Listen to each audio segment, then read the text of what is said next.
Polyester resin. It's similar to like a fiberglass resin.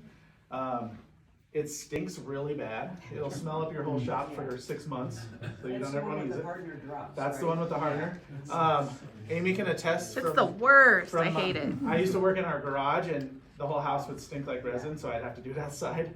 The other thing is, your eyes, it'll basically blind you. It's super, super toxic.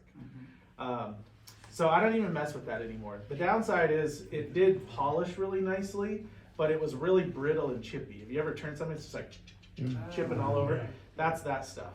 So we don't use that anymore. We basically use a urethane resin, which is what this is, and an epoxy resin, which everyone's familiar with now. And the epoxy resins and the urethanes turn and polish the exact same.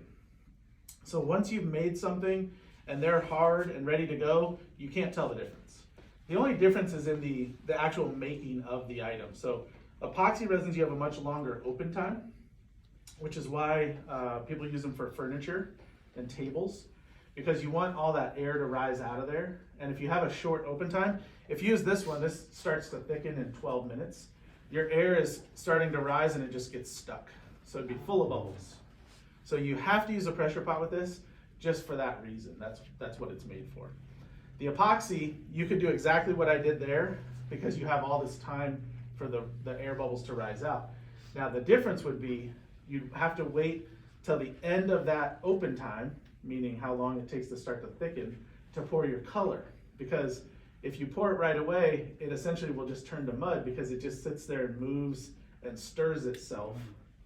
And then you have just a blob of color.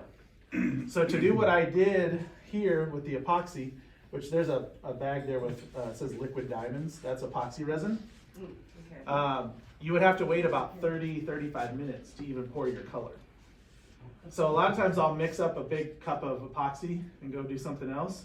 And sometimes I'll forget, and then this is what happens. This was a small one, luckily. But this is a great thing to show you because when you have 30 minutes, like my shop's pretty hustle and bustle, we're doing a lot of things at once. If I forget, I come back and it's hard or hot. And if it's hot, it's toast. But this is a great thing to show you how much wood is in, or air is in wood. Because that's just a little stir stick. And that heat pushed all the air out right before it hardened. You can pass that around if you guys want to look at it. It's really kind of cool.